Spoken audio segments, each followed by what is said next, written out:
Now,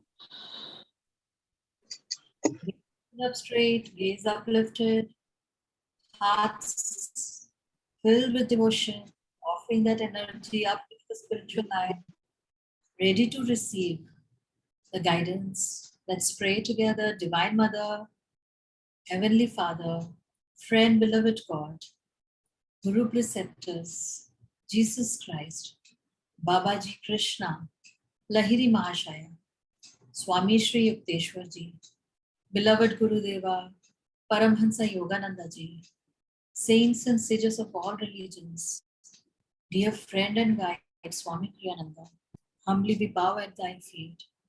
O great masters of Kriya Yoga, help us to tune into thy consciousness. Help us to dive deep in these teachings. Help us to understand this path of Kriya Yoga so we can live this path every moment of our life and work towards our liberation. Guide us, fill us with thy joy, thy bliss, thy guidance, thy wisdom. Help us to understand what you want us to do with this lifetime so that we may find God this lifetime itself. We are thine. Be thou eternally ours. Introduce us to God. Om Shanti, Shanti, Shanti. So this chant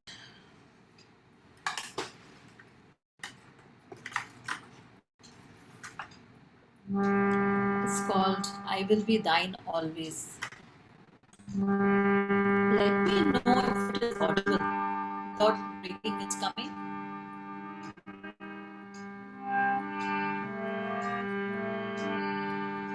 My Lord, I will be thine always. My Lord, I will be thine always. I may go far, farther than the distant stars. I may go far, farther than the stars. But I will be thine always, my Lord. I will be thine always. Devotees may come, devotees may go. Devotees may come, devotees may go. But I will be thine always, my Lord. I will be thine always. When I die, look into my eyes. When I die, look into my eyes. They will mutely say, I will be thine always, my Lord. I will be thine always. I may go far, farther than the stars. I may go far, farther than the stars. But I will be thine always, my Lord. I will be thine always. Devotees may come, devotees may go. Devotees may come, devotees may go. But I will be thine always, my Lord. I will be thine always. When I die,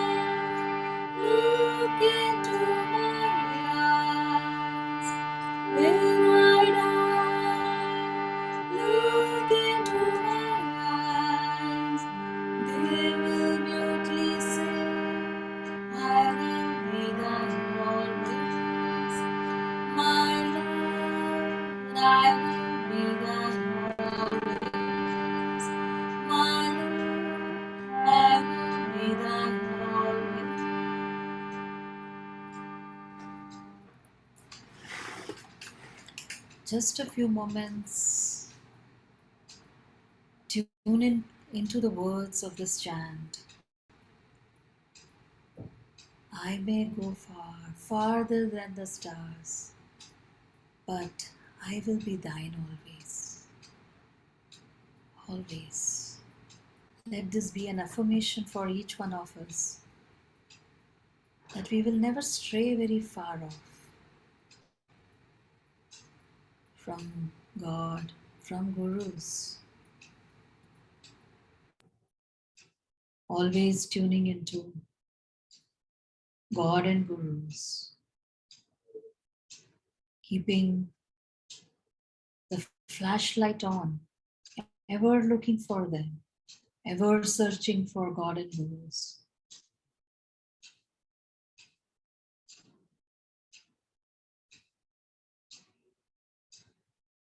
The flashlight is a spiritual eye. Keep that continuously focused on God, on Gurus.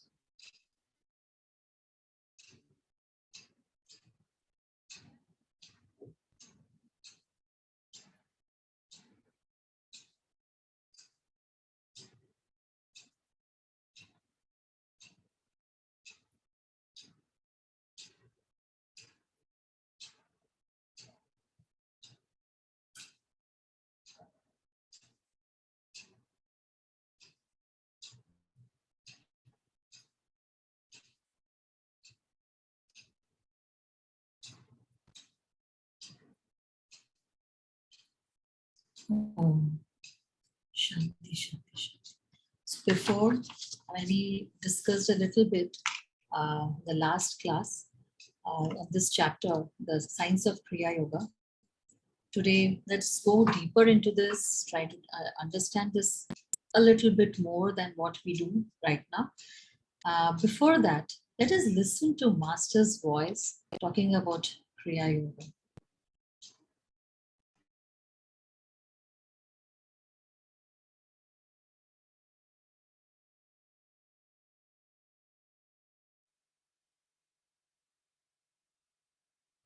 So get to the soul, get beyond the subconscious. That's the purpose of Kriya Yoga.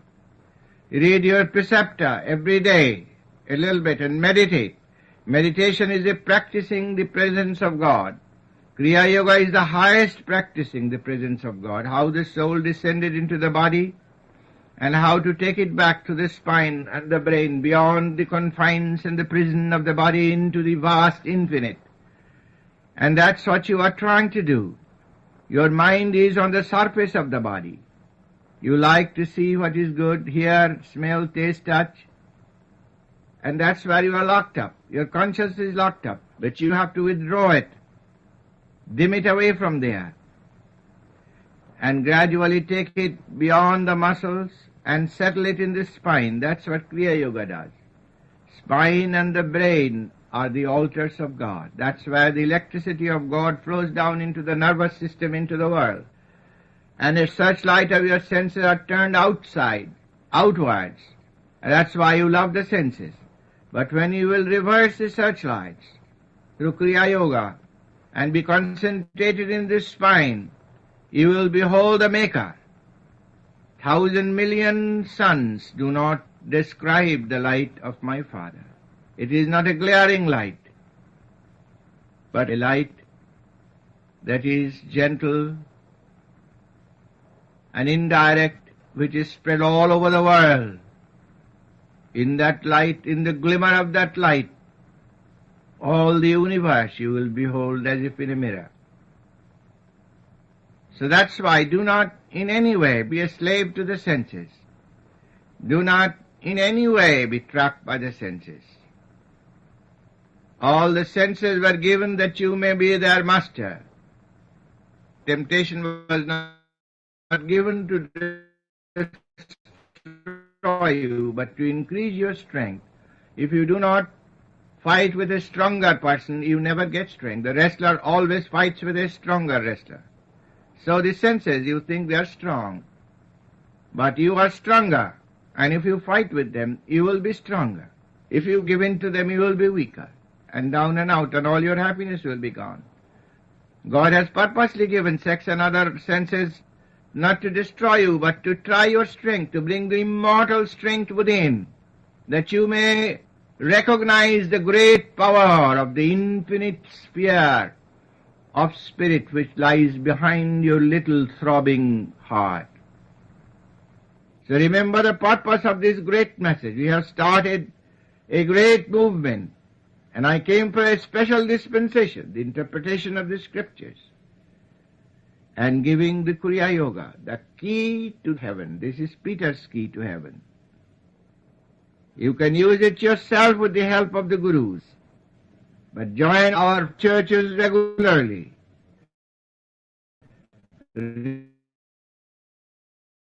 Study the preceptor regularly. You can do it by yourself. The charcoal doesn't become red by itself.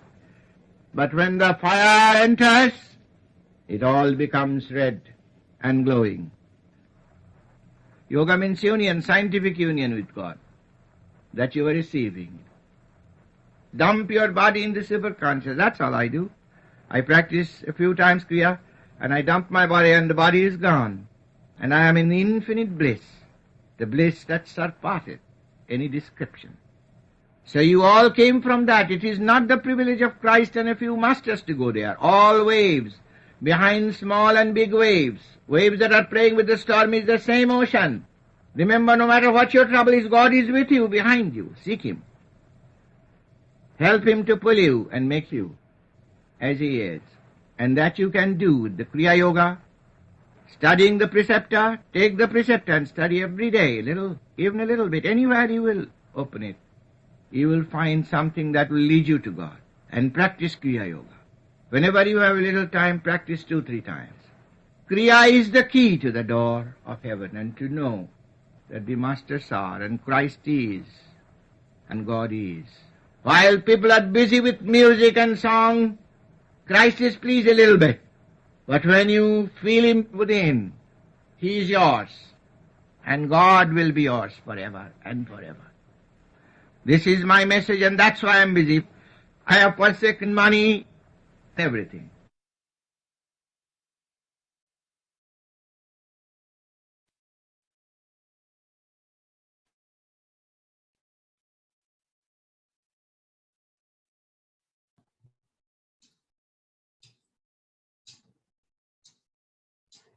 So listening to Master, you don't feel like talking.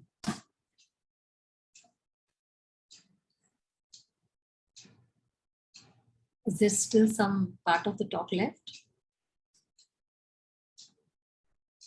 No, it's over. So, okay. You don't feel like talking after listening to Master. That voice is so powerful. My God. So we covered a little bit of last, till 233 we have covered. Now we come to page number 234. Okay. What we will do is, we will first take the third paragraph and then work backwards. So in this, he says that the scriptures, the third para, last sentence, the scriptures aver that man requires 1,000,000 years of normal, diseaseless evolution to perfect his human brain sufficiently to express cosmic consciousness, which means all of us who have incarnated, the final destination is going back into, merging back into God. And for every soul, normal, it will take 1,000,000 years of diseaseless evolution. So all these 1,000,000 years, if we have had no problems, a diseaseless, and when we say diseaseless, mental, physical, emotional, spiritual, all these, only then it will take 1,000,000 years. Otherwise, it can take longer. That we will come to that again later. So this is what the scriptures say. Then we go back a little bit. It's the previous sentences. The ancient rishis discovered that man's earthly and heavenly environment in 12-year cycle push him forward on his natural path. And then still going back, the astral system of a human being with its 6, 12 in polarity, inner constellations revolves around the sun of the omniscient spiritual eye, is interrelated with physical sun and 12 zodiac signs. All men are thus affected by an inner and outer universe. So there are, in that para itself, there is so much to discover. So one, it takes, where Master just said that when we come, how does the life come into our body? This is the mouth of God, the medulla oblongata, right? Then when this the prana enters the body, first animates the brain cells and then goes down, animating the astral spine with its chakra, which we carry from lifetime to lifetime. And that first prana goes and locks itself as kundalini in the just below the Muladhara chakra. So the way out, going back, for any normal person, it exits back from the medulla oblongata when we die. For a self-realized master or the enlightened person, they consciously exit the body through the bringing that prana and taking it out through the spiritual eye, right? So that is why and our aim should be to exit from the spiritual eye and not just, have a random unconscious exit from the body. But he says here now that it takes 1,000,000 years of diseaseless, and again he talks about it almost in every page after this, diseaseless existence. But the rishis found that every 12 years of our existence, there is a shift. Why 12 years? Now, the outer constellation, if we look at the solar system, each planet takes its different time to circle around the sun. Jupiter, which we call Guru, takes 12 years to circle around once. It takes 12 years for the Jupiter.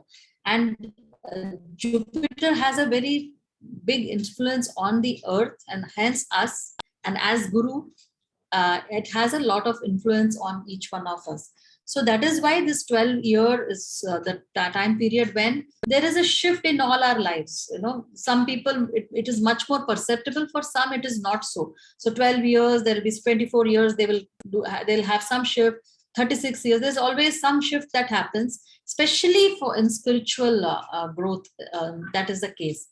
Now, that is why he's saying that there is an outer constellation that, all that planets that affect our life.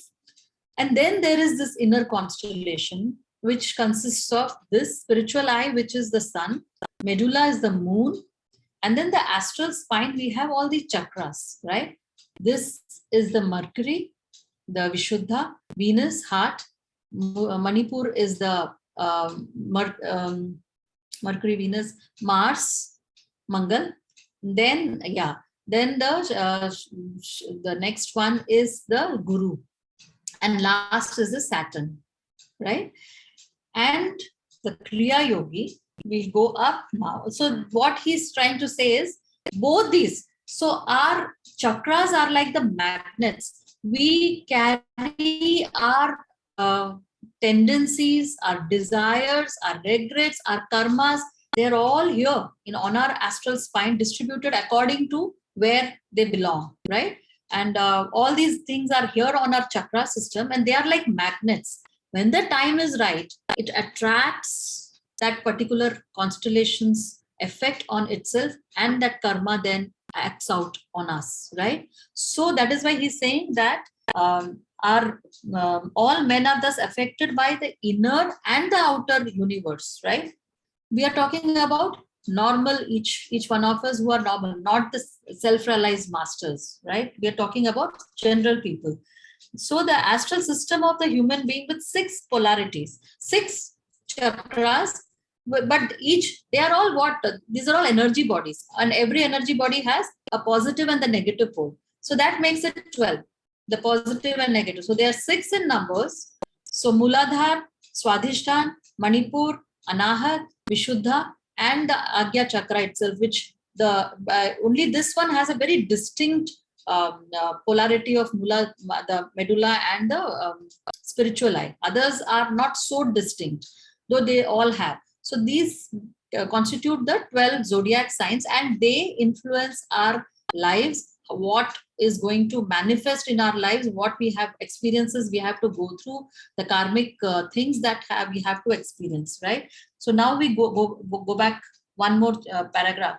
The Kriya Yogi mentally directs his life energy to revolve upward and downward around the 6 spinal centers, right? And which correspond to 12 astral signs of the zodiac, the symbolic cosmic man. So there is this, that is why Master always said that we are all made in the image of human beings, are made in the image of God. This is why, because that is a macro, we are manifesting in the micro level what God manifests in the macro level, right? 1/2 minute of revolution of energy around the sensitive spinal cord of man affects subtle progress in his evolution. A 1/2 minute of Kriya equals 1 year of natural spiritual unfoldment. So we either just go around and round and round, take birth, and then every year we finish 1 year. We can do that. Or be like a Kriya Yogi who takes charge of this prana and moves it up and down his astral spine, sun being the spiritual eye, and 1 full 1/2 minute it takes. Typically, it should take a 1/2 minute. A good Kriya should take 1/2 minute. So 1 revolution of that Kriya breath constitutes 1 year that we would normally take around going around the physical sun, right? So that is why Master called it airplane route to God. So this, if that, then we come down where he says 1000 Kriya practiced in 8 hours. We are in the last but one para. Gives the yogi in 1 day equivalent of 1000 years of natural evolution. How? Because that person who has done Kriya, he finished in 1 Kriya breath, 1 year of existence on this planet. Another Kriya breath, 2nd year. So if a person is doing 1000 Kriyas in 8 hours, he has lived 1000 years. How many lifetimes he has finished? A typical lifetime will probably take 60 to 70 years. In 1 day, he's finishing so many lifetimes. What he has to live, come back, go through the karmas, create more karmas, and a typical and Master says 1 million lifetime, 1 million years. So we will keep adding more karmas, then keep coming back. Instead, he does 1 Kriya, finishes one day, 1 year, another Kriya, another year, like that. In a day, 1000 Kriyas, 1000 years gone. He's finished whatever has to come in that 1 Kriya sitting. That fast he progresses, right? So in 3 years of Kriya Yogi can thus accomplish by intelligent self-effort the same result which nature brings to pass in 1 million years. This is what it means.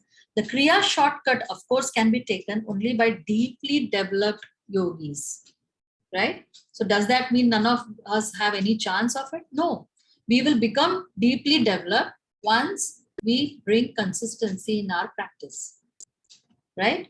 With the guidance of a guru.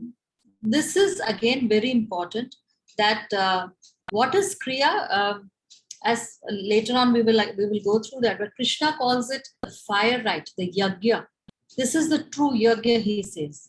There are these outer yagyas where you pay a panditji and panditji does it for you. We are forever distracted talking to people. We don't even listen what's happening. That is that. And then the Kriya Yogi does this yagya, where he brings the fire within him and offers it to the infinite, to the divine. And that is, he calls the true fire rite, right? And that fire, who gives us that fire? That perception, that how we can feel that energy, the prana, who gives us? It's the guru who gives us. So Kriya itself, that is why it's, as we had discussed in the last class, it's given as an initiation because it's not just a technique. It is much more than a technique. It's not just a pranayam. It is much more than that. It is a guru-given meditation, a guru-given path to liberation. Only a guru can give that. And that is why it is given as a diksha, right? So with the guidance of a guru, such yogis have carefully prepared their bodies and brains to receive the power created by intensive practice, which means that we have to, this is very important, created by intensive practice. So we need to contemplate, is my practice intense enough? If not, what can I do to make it more intense? The Kriya beginner employs his yogic exercise only 14 to 28 times twice daily, right? That's what we are all told when we receive Kriya, only do it 14 times. That is because basically you have to do 12 times. Master has given 2 extra as practice kriyas, right? So that is why it's 14 times. After that, when we increase, it goes at the number count of 12. A number of yogis achieve emancipation in 12, 6, 12, 24, or 48 years. A yogi who dies before achieving full realization carries with him the good karma of his past kriya effort in his new life. He is harmoniously propelled towards his infinite goal. So this is very important, that he says that a kriya yogi, again a deep kriya yogi who has been very sincerely, religiously practicing it, it takes 6, 12, or 24, 48 years for him to get liberated. So does that mean that everybody who has received the kriya initiation gets in this? Not possible, unless and until we are sincerely practicing it. Even that effort is very important, whether we are doing it correctly or not. That is, as I said, it is God given, it's guru given.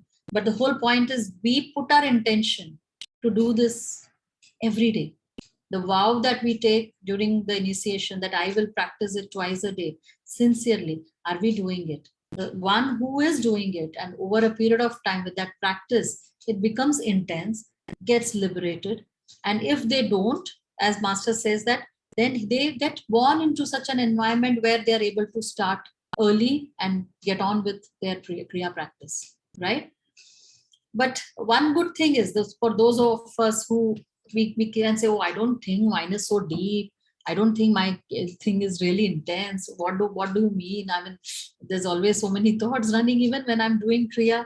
The whole point is, I was listening to one of Swamiji's talk where he said that even if you're not in that category where you will be liberated in this lifetime, Master had said that remember that we are in that last few ticks of the clock. If you think of the clock, which is like ticking seconds, so in the vast scheme of things of millions of years, we are in the last few ticks. We are very close, maybe very few lifetimes more to go, but we are that close. So it's like, we have got the Chintamani of Kriya Yoga. We have to take it really, really seriously, rather than, a lot of people, they work towards, they are level 1, level 2, they're very serious, they want to get kriya, they get kriya and then they disappear. You wonder, like, what were they working so hard for, right? That 1 year having spent that, you feel, oh God, this person is so interested, suddenly they vanish. So they just, but then the kriya has been planted, the seed has been planted, it will sprout sometime in some lifetime, maybe hopefully this lifetime itself again. But the whole point is, why waste one full lifetime? Who knows where the next lifetime is going to be, whether it will be conducive enough for us to take that back. So start working at it, and so that even if the liberation is not this lifetime, we are in this last few ticks of the clock of lifetimes. So yes, the body of the average man is like a 50-watt lamp, so which cannot accommodate the billion watts of power roused by the excessive practice of kriya. A lot of people, when they come, they always say, like, why would it take 6 to 9 months? Why can't I receive kriya right away? Because of this. We are not ready. None of us are ready. So the body has to be prepared, because the kriya, the kind of energy that it creates, we need to be ready for it to be able to work with it. And especially for someone, if the kundalini starts rising, it's a powerful, magnificent power. The nervous system has to be ready to withstand it. So that is the reason you need preparation for it. And that is the reason a guru is needed. As Swamiji always wrote in the New Path, he said a guru is like a transformer. God is like this, the main station from where the electricity is coming. If you plug it directly into the household, the whole thing, the circuit will burst because it can't handle that kind of energy. So what typically happens is we have those transformers. Every city has these transformers that tones it down to 240 volts in India, so that is what our electric circuits can handle.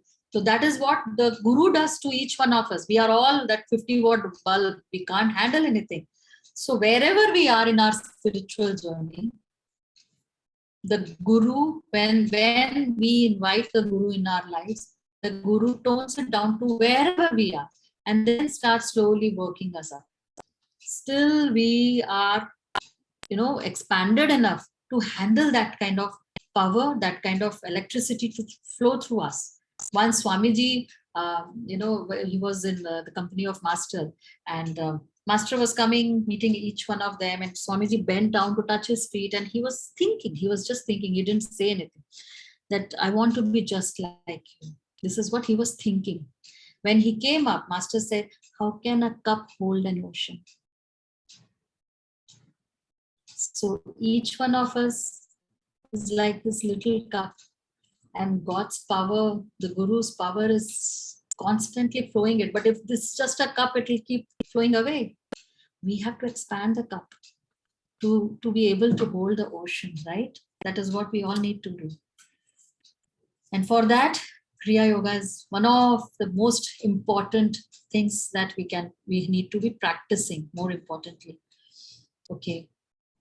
Through gradual and regular increase of the simple and foolproof methods of Kriya, man's body becomes astrally transformed day by day. We don't notice it, we don't feel it. We think, yeah, I do Kriya, kuch hota to hai nahi. Most of us, at every time, every now and then, we all feel kuch ho bhi raha hai, am I even doing it correctly?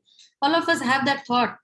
But he's saying that simple and foolproof method, man's body becomes astral. Every time we do Kriya, every time we sit to meditate, there is a change. There is a subtle change that happens in our consciousness, in our energy pattern, and finally is fitted to express the infinite potentials of cosmic energy, the first materially active expression of spirit.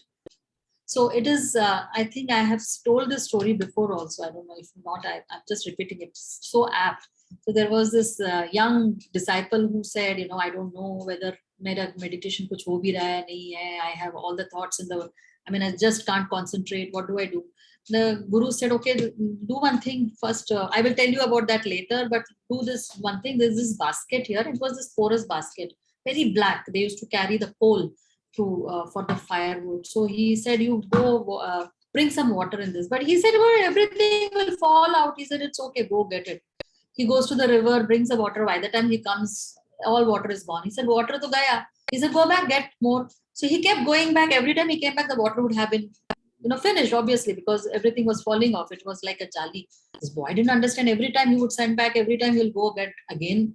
And then he said, kuch to nahi ho raha. Every time I'm bringing, there is no water here. Master said, just look at the basket now. It was so black. Now look at it. It's shining. That is what each one of us, when we sit down and do our Kriya, do our meditation, that's what is happening. We feel nothing is happening because we are focused on something else. We are all, used to result oriented. We are targets, result, yearly targets, monthly targets. So we are all keep a target and we are only focused on that. Whereas something subtle already is happening that we never notice till the Guru tells us, look at the shining diamond out there, the soul that is shining through each one of us, right? So, but our job is to keep at it. That's all. Okay. So the next one is like, is just saying that it is much more. The Kriya Yoga is much more than any breathing techniques, so-called pranayam that we do.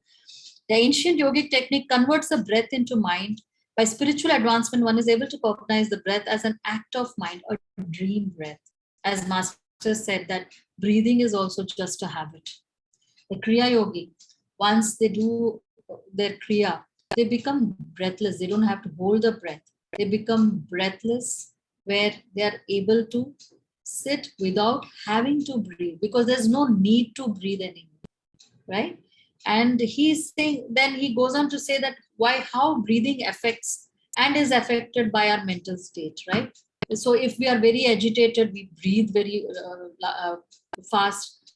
And if we are nice and relaxed, the breathing is nice and calm, and pause. There is a lot of pauses and very slow, and that's the way it should be. And then when we are completely, what does meditation does? It is a complete perfect relaxation. When there is a perfect relaxation, there's no need for that breath at all. So that's what it is. And that is how a Kriya Yogi extends his life, because they all say no, that hamare sabke number of breaths are measured in this lifetime. So when you're not breathing at all, so you are extending the lifetime. And why does a Kriya Yogi need to extend a lifetime? So that he can finish everything that needs to be done and get liberated. There is no other reason to have a prolonged life. The life needs to be prolonged so that they can finish off and get liberated in this lifetime itself, not keep it for the next subsequent lifetimes, right? So that's what he's saying, that the number of breaths, the lifetime is also of a monkey is short, and the animals that breathe slowly are longer. The rejuvenating again. So our master said, as we are all, in our deep sleep, we are all unconscious yogis, because the nature has also created it. The whole time we are conscious, we are living through our senses. When we go off to sleep every night, it's like we recharge. We plug ourselves to our super consciousness and recharge ourselves. We touch our souls at that time, but that is in an unconscious state, right? We don't know we are doing that. But all of us realize that the days we have had a very restless sleep, where we haven't touched that deep sleep, the next day we feel it. We know that I'm still very fatigued. We realize that. Why? Because we didn't touch that that soul during our sleep. So that is why. But for a Kriya Yogi, he does that same act without going unconscious, as no, not going in that subconscious mind, not knowing what happened, but does the same thing, touches his soul, touches his super consciousness with his Kriya breath. So that is why the next page he says, the voluntary yogi performs a simple natural process consciously, not unconsciously, like the slow paced sleeper. When somebody is in the deep sleep, where he touches that super consciousness, that state he touches, but he's doing it with full awareness of what he's doing. There's a full awareness of having touched his soul. The Kriya Yogi uses his technique to saturate and feed all his physical cells with undecaying light and keep them in a magnetic state. He scientifically makes his breath unnecessary without producing the states of subconscious sleep or unconsciousness. So that is what it is, right? We are breathing, but when a Kriya Yogi is doing his Kriya, the more he moves that energy up and down his astral spine. Normally, we are all living, the energy is always coming into our astral spine, but then we distribute it all through our, living through the senses. So it's always being consumed by various organs, the functioning of the body, and our, our outer involvement with the outer world. But the Kriya Yogi, the moment he sits and starts moving that energy up and down, all this energy that was going out starts reversing, because this astral spine becomes magnetic, right? It becomes a magnet, and then these energies starts reversing the flow. The ones that we have been expanding through our senses comes back, and this astral spine becomes magnetic. And when that happens, there's so much of energy that he doesn't need to breathe anymore. The heart is quiet, the mind is quiet, he's absolutely relaxed. When the heart stops pumping, the organs, everything is in that animated, suspended state. They don't need the energy for their functioning. So where does this energy go? It starts repairing the body. Other times it doesn't get. The only time it gets to repair the body is in our deep sleep. That's the only time. But still, at that time also, the heart is still working. The basic functions are still going on. So it's not completely free. But a Kriya Yogi, in that breathless state, everything is in an animatedly suspended state. And in that state, there is no need for any energy. All this energy that is there available to the body goes around repairing. That is why the decay stops. That's why he says this undecaying light is filled with light. Every cell is filled with this light, which has gone out to repair all the cells. It's filled, the person is glowing with that light, right? And then he scientifically makes breath unnecessary because of that only. And he is feeling what we touch in our deep sleep, in that unconscious state. He is fully aware and is doing it for himself. By Kriya, the outgoing life force is not wasted and abused in the senses, because it's reversed, right? But constrained to reunite with subtler spinal energies, the chakras, right? In the astral spine, the energies that are there. So everything is reversed. The going out, they all reversed, and they are here, and they are. It's constrained to reunite with the spinal energies. By such reinforcement of life, the yogi's body and brain cells are electrified with the spiritual elixir. It's like the nectar, right? The bliss, the Satchidanand state. It's that ultimate, ever conscious, ever new joy. That is what is the spiritual elixir. Thus, he removes himself from studied observance of natural laws. So in that state, he doesn't have to follow. We have to follow, as Sri Yukteswar wrote in Holy Science, that as long as you are breathing the free air of this world, you need to offer grateful service. This is what he said. So if we are breathing, we are using the breath, the air of this planet, then we have to follow every natural law, the universal laws that are there in this creation. The self-realized master who is in that breathless, he doesn't belong in that category.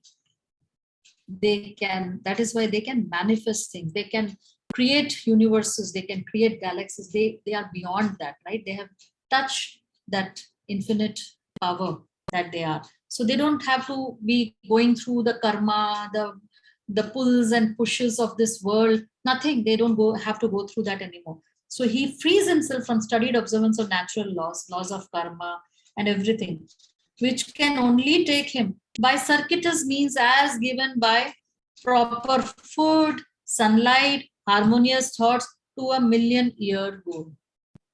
So we need to have sunlight, proper food. Again, are we living harmonious life without having not even one single bad negative thought about anyone? Are we living that? Can we, anyone of us say that we are? No, we aren't. So there is harmonious thoughts. We can't claim all the time sunlight. Are we all eating good food, right food, only nourishing food, only the recommended food? We can't claim that. So only then, he says, if we are doing this in every lifetime, every moment, then again years to go back and merge with God. Otherwise, it can take longer. Healthful living to affect even slight perceptible change in brain structure. And a million, he goes on telling this again and again. Every page he has mentioned this. So he says it needs 12 years of normal, healthful living to affect even slight perceptible change in brain structure, and a million solar returns are exacted to sufficiently refine the cerebral tenements for manifestation of cosmic consciousness. So, my goodness, just a little bit of perceptible change, at least 12 years. We can't even claim that. And we are talking million years. Even if suppose I say, okay, this lifetime from now onwards, I will be careful. Can I really be?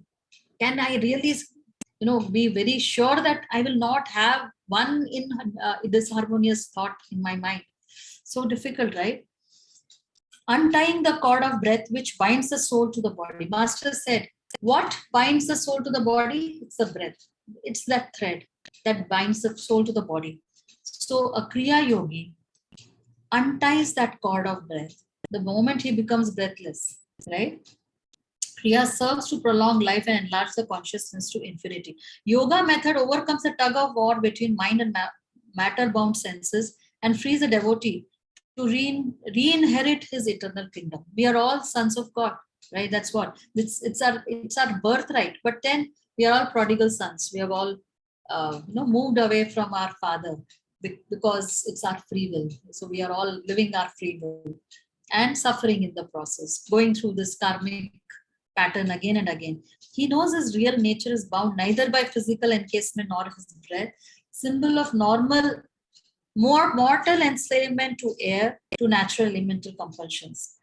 So he says introspection. Again, he says introspection. It is okay. It is good to introspect, but again, you are again going round and round in circles. That's also not going to give you liberation. What he's saying is work towards liberation. That's what his main aim is. He says introspection has its own benefit to some extent, but again, it's too much of mental work that we are doing. That's all. A contemplative mind attempting to return to divinity is constantly dragged back towards the senses by the life currents. Kriya, controlling the mind directly through the life force, is the easiest, most effective, most scientific avenue of approach to the infinite. Anything else, he says, is bullock cart road. This is airplane route. So we need to choose what do I want. The yogic science is based on an empirical consideration of all forms of concentration and meditative exercises. So this is again very important for us to understand. Attaining this power of sense disconnection, the yogi finds, as Master also always said, that you need to cut the sense telephones so that you can go deeper in your meditations. So no longer is he unwillingly brought back to the life force, the mundane sphere of rowdy sensations and restless thoughts. Master of his body and mind, the Kriya Yogi ultimately achieves victory over the last enemy, death itself. So how? Because what happens in death? We stop breathing. The Kriya Yogi does that on his own. That is why in the starting itself, there's this Christian saint who says that I die every day. So this is what he was practicing, something that was close to Kriya Yoga. By being breathless, the Kriya Yogi achieves. I mean, what does death have to do anything to with it? He has control over his breath also. He has control over his death also. He chooses to leave the body when he wishes. He's not slave to, just randomly be thrown out of the body whenever this thing is. The life of an advanced Kriya Yogi is influenced not by effects of past actions, but solely by directions from the soul. The devotee thus avoids the slow evolutionary monitors of egoistic actions, good and bad, of common life, cumbrous and snail-like to the eagle hearts. The superior method of soul living frees the yogi who, shorn of his ego prison, tastes the deep air of omnipresence. The thraldom of natural living is in contrast, set in a humiliating pace. Again, he talks about the million lifetimes. And here he says it can even go to more than a million lifetimes. Conforming his life to the evolutionary order, a man can command to concessionary haste from nature, but living without error against laws of his physical and mental endowment still requires about 1 million years of incarnation. He is rubbing it in again and again. 1 million years, 1 million years. The telescopic method of yogis. What is a telescopic? We're just expanding it, right? Using the spiritual eye, expanding the telescopic. He's just going deep in right away, disengaging themselves of physical and mental identifications in favor of soul individuality. Thus, commend themselves to those who I with revolt 1,000 years. He's back again for him.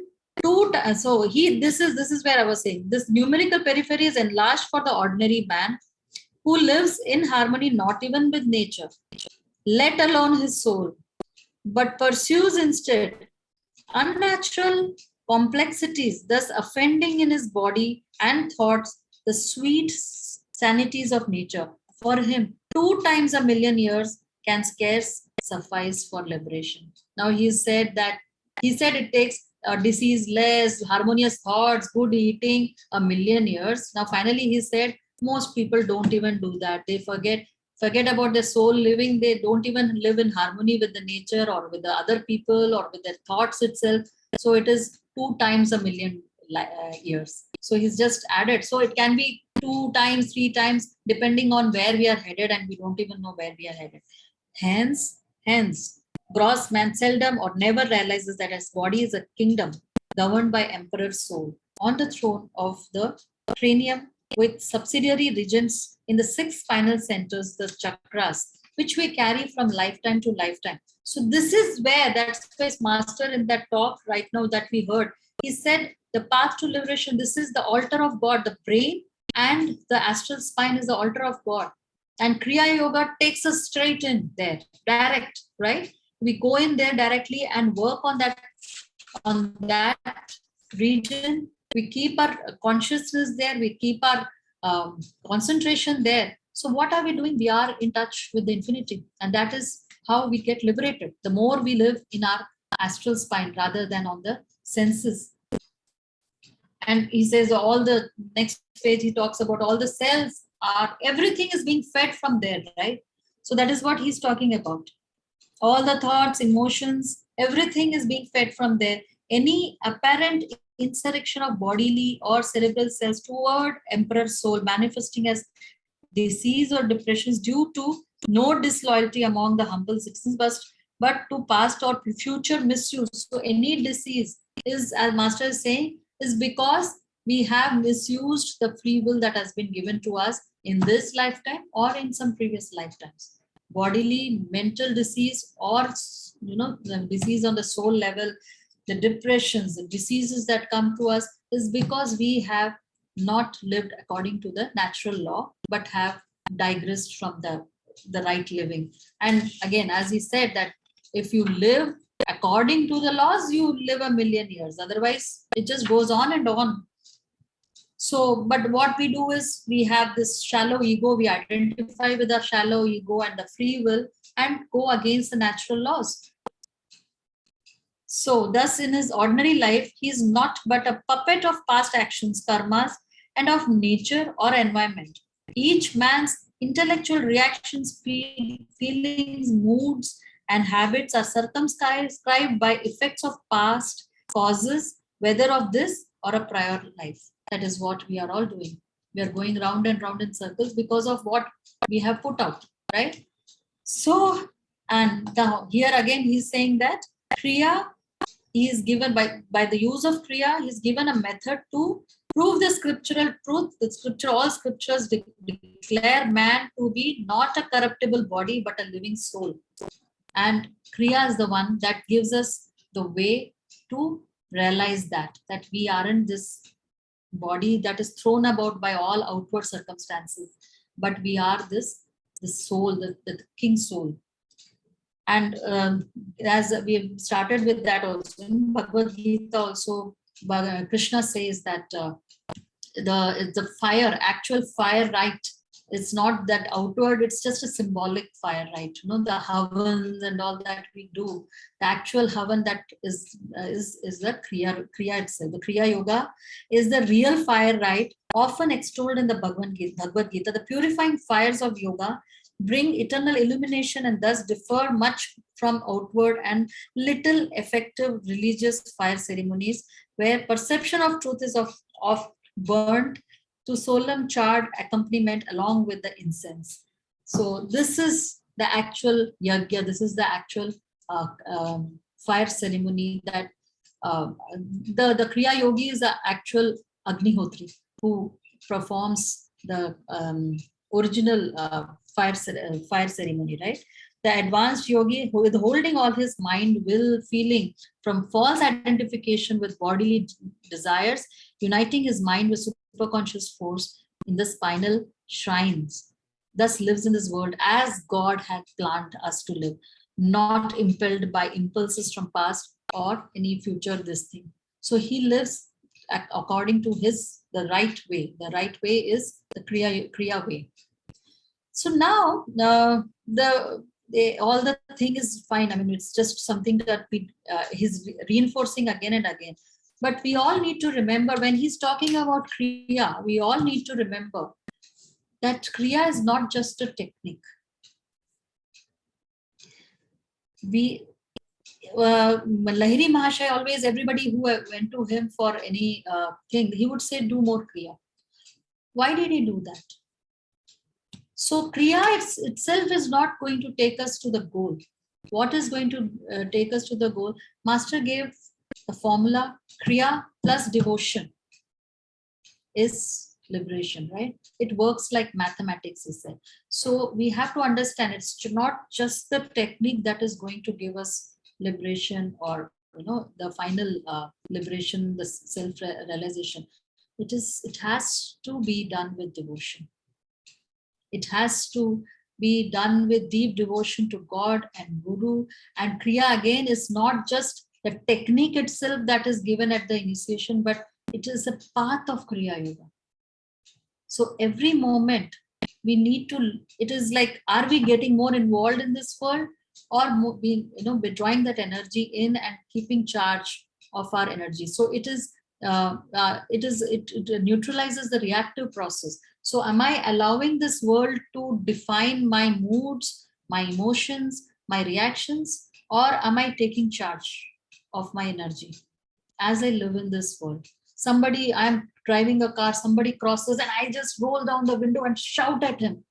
Was that, what did I do? I handed that energy to him.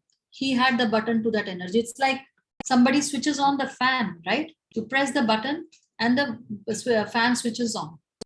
So I handed over my energy button to somebody else. He pressed it and I shouted at him. I reacted.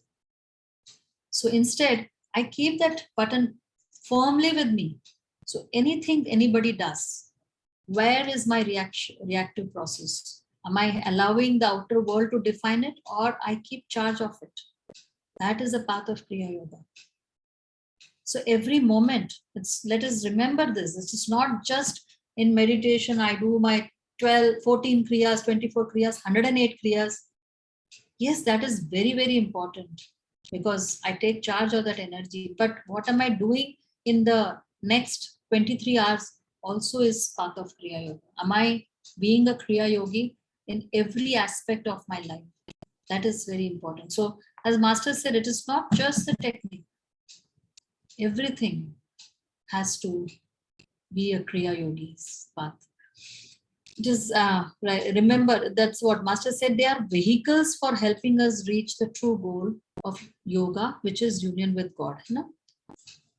And what is very important is regularity, being consistent, being true to our vow. When we took the vow, Kriya vow, we say that I will do it twice a day and with devotion. Am I being true to what I promised to the masters? So this is also very important. Regularity, being consistent is very important. I think I've been talking a lot. Anybody has anything else to add to this? Something else? Amit ji? Ala, you want to say something? I want to ask questions, Suni. You're saying about this chakra, the 12 zodiac signs, but there's only 8 chakras. And because you're saying the medulla is also included, then where are the other 4?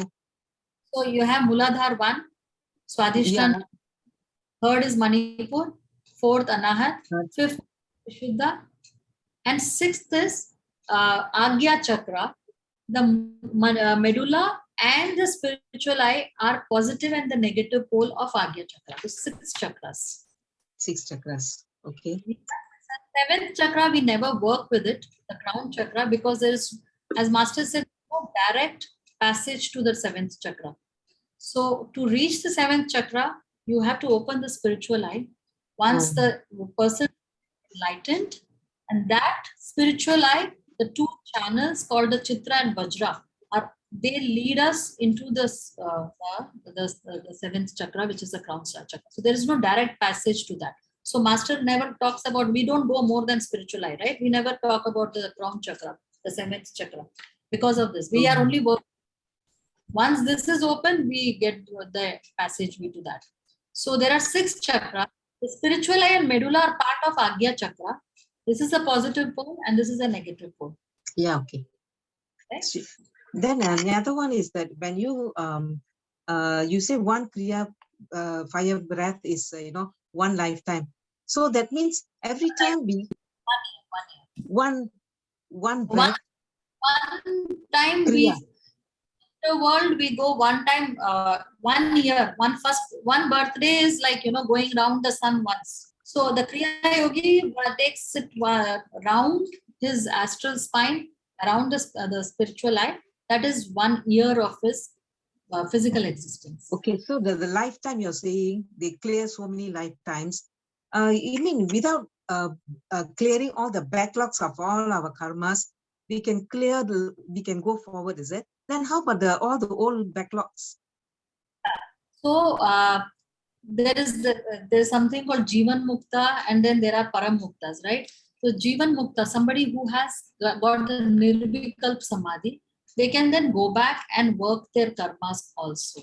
So they can correct it. So theoretically, we can understand it. We don't really know what does that mean, but theoretically, Swamiji, I heard him in a talk. He says that after Nirvikalp Samadhi, the Jivan Mukta can go back and correct those karmas that he has done as John, or that's what the names use as John. He must have done committed something, so he can go back and do it. Param Mukta is where they are completely free of even those past karmas, nothing at all. Those are avatars, right? So Jivan Muktas, one you have the Nirvikalp Jivan Muktas, can some of them keep holding back to some of those karmas so that they can come back and help others. Okay. But avatars, our gurus are param.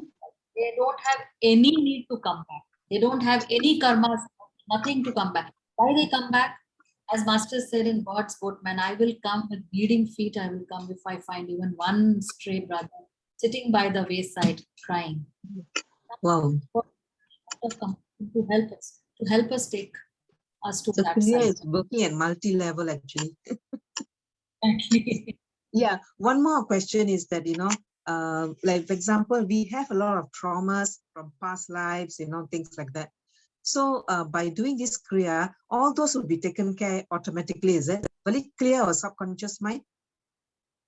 Be everything. So rather than us concentrating on this problem or that trauma I must have had, or this some good thing also that must have The had, ancestral, all those tremors, all that, all taken care, is it?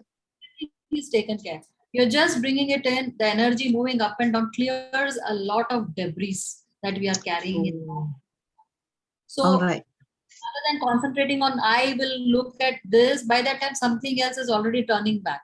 So instead Kriya just clears up.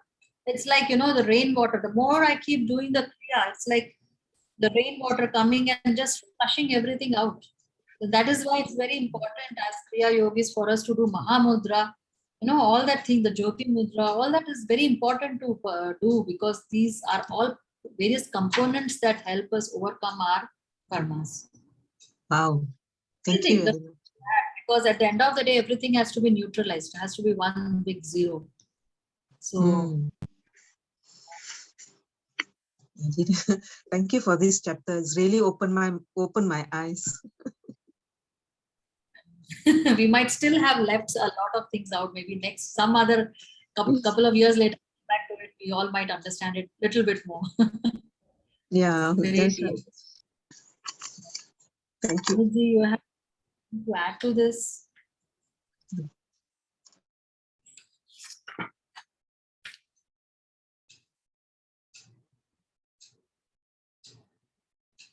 So should we close the, yeah? Okay. So let us offer our gratitude to Master for helping us understand it, this chapter, this deep, deep subject of Kriya Yoga, and all of us who are here, who have been given the blessing of a Kriya initiation. Let's ask, invoke His presence, His guidance, His blessing, that we practice our Kriya sincerely, ever more deeply, and be guided towards our own liberation. Om Shanti Shanti Shanti.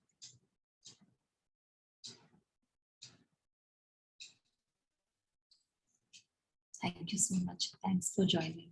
Thanks.